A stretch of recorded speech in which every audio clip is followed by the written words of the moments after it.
Mom, Dad, I need to get new sneakers. What? I just bought you new sneakers. I know, but I need cooler ones. Shut up and stop complaining. When I was your age, I didn't even have sneakers. We wore stale hamburger buns. No, you didn't, Peter. Shh, he didn't know that. He's just a dumb fat loser. Did you see his shoes? Hi there, and welcome back to another episode of Rejected Synths. When looking at my streaming numbers, it seems that you guys really like volcas, as my volca videos are amongst the most popular and most widely viewed. So if you indeed like yourself some volca, I've got a treat for you today, because we will have a look at the big popper of all the volcas, the Korg Monotribe. Comparing the specs, one might wonder why anyone should still want to get a Monotribe today, as the volca line has evolved greatly since the Monotribe's initial release in 2011. Today's volcas are feature-packed little wonders, especially when compared to the Monotribe, and are, for some reason, often much cheaper second-hand than the Monotribe that often still lies way north of 200 euros here in Germany. You can get a whole set of volcas for the very same money. But comparing Monotribes and volcas is probably like comparing modern cars and classic cars.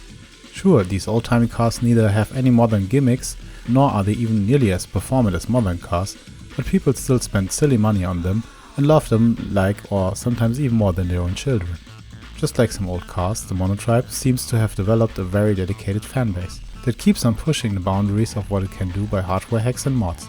But even without additions like MIDI or individual outs, the Monotribe offers a very neat trick that has managed to foster creativity for decades.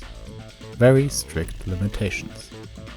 In its core, the Korg Monotribe is a pretty basic and limited groovebox, consisting of 3 drum sounds and an analog synth voice. The drum sounds, kick, snare and head, come without any individual sound tuning or volume controls. All you get is a volume knob for the rhythm section as a whole. The drums themselves aren't sampled, but are all generated through real analog circuitry. They sound basic, but in a good way. The biggest problem with the drums isn't the sound, but the very basic sequencer. All you get is a single 16-step bar. Yes, that's all, folks. To me, they do sound nice, but hear for yourself.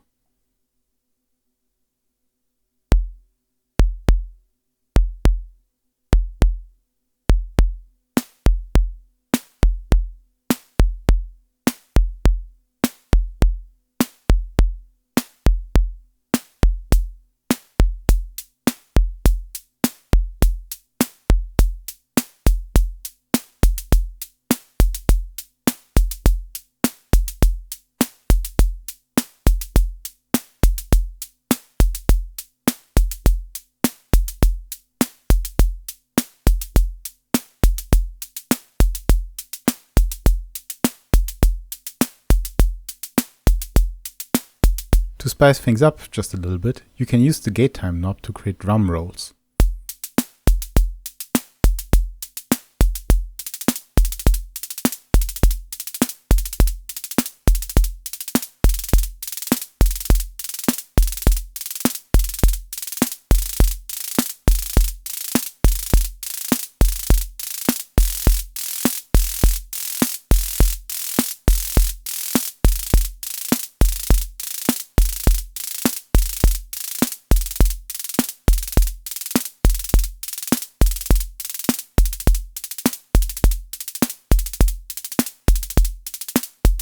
While the synth voice is limited by a very basic single 8-step pattern or 16-step after you updated it to the latest firmware, it otherwise is a lot more well equipped with actual controls.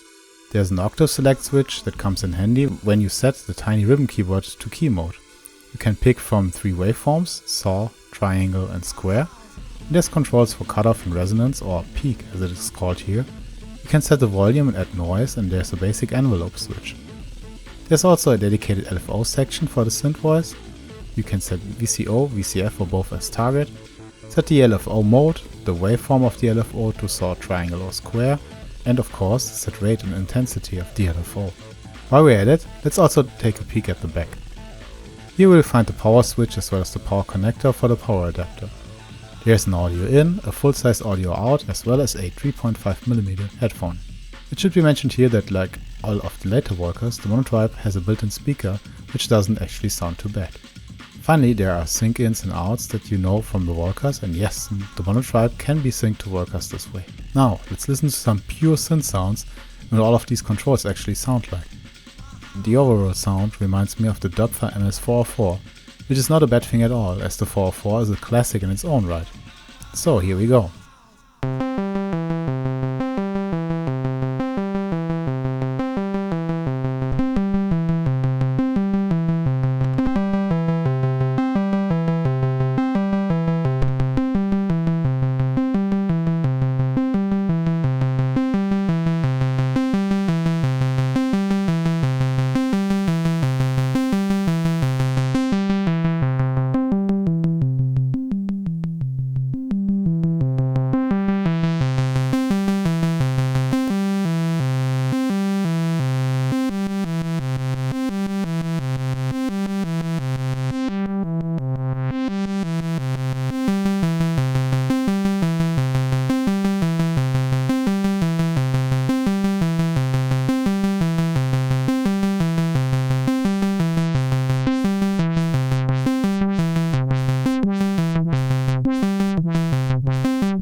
And now, let's get jamming. Not too easy on a single 16-step pattern, but I'll do my best.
And here we are again at the end of the video. While the Monotribe is incredibly limited, even when compared to volcas, it has somehow charmed me with the pure aural mayhem this machine somehow manages to output. Sure, it's wonky as hell and once again extremely limited by the single 16-bar pattern, but that somehow is also where the fun is at. Squeeze it, twist it and rub it for a bit and sometimes a real lo-fi banger emerges. So, that's all for today. So see you soon with another synth.